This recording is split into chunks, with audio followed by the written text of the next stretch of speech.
In the NDC, we have a range of assessments that we offer young people and their families. And ADOS is part of our diagnostic assessment process for autism, and it means that a clinician like me will meet with a young person and go through a set of different activities and talk about different things to see if we can see traits of autism.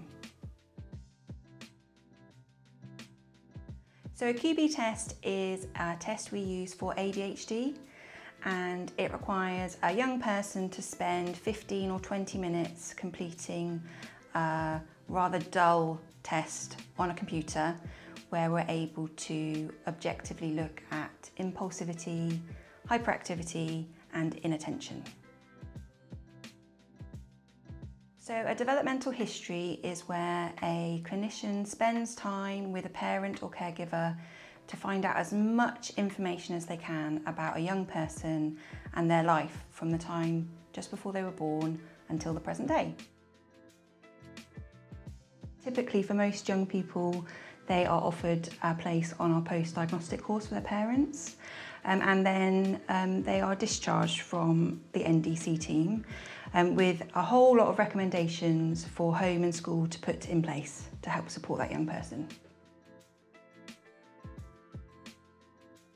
It can be really difficult when your young person is really struggling and you might feel like they have a really significant mental health problem.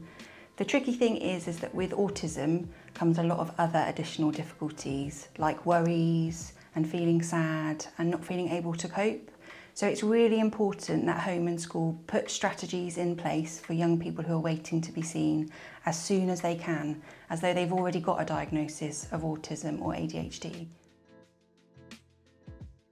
It can be really common to worry that you might be doing the wrong thing for your young person.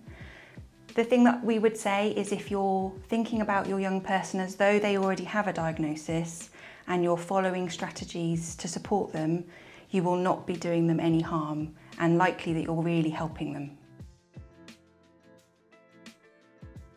Lots of young people who are on our waiting list really struggle with life, and that can come across as being challenging behaviours, refusing school, things like that.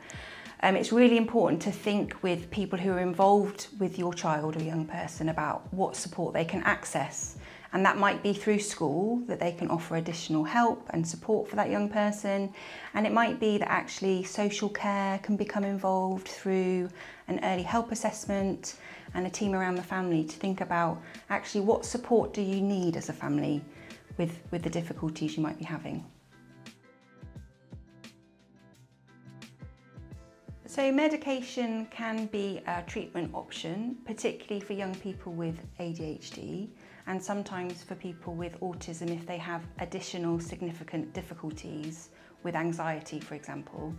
However, we would always want families and schools to be implementing behavioural strategies to support the young person alongside any medication if that was appropriate. Most people who have autism will have higher levels of anxiety than people who don't have autism, and that's just part of that condition. It also means that most people with autism will not need to take medication to help their anxiety, and it's more about helping them develop skills to manage things around them that provokes that anxiety. What we know about autism is that the environment around that person has a huge impact on how they manage day-to-day life. And if we're thinking about possible treatment options for a young person who has autism or ADHD, we would need to think about strategies and the environment around that young person as well. So it's really important that home and school are making the environment as autism and ADHD friendly as possible. And there's lots of information about those things available online and on our website. So the NDC is not a service to provide intervention or support for some difficulties that are linked with autism, such as sleep disorders, bowel problems, some behavioural problems.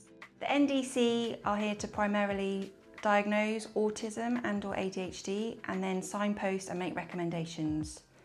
Further information about these kinds of things can be found on our website.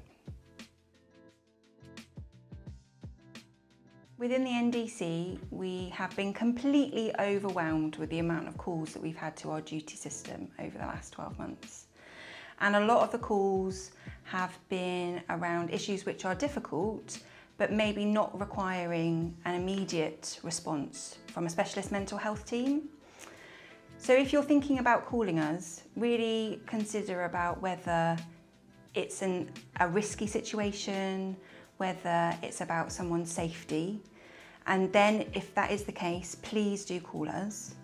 If it's around other issues such as school problems or behaviour problems or worries and anxieties, in the first instance, have a look on our website where there's lots of information about things you can do to help support these difficulties.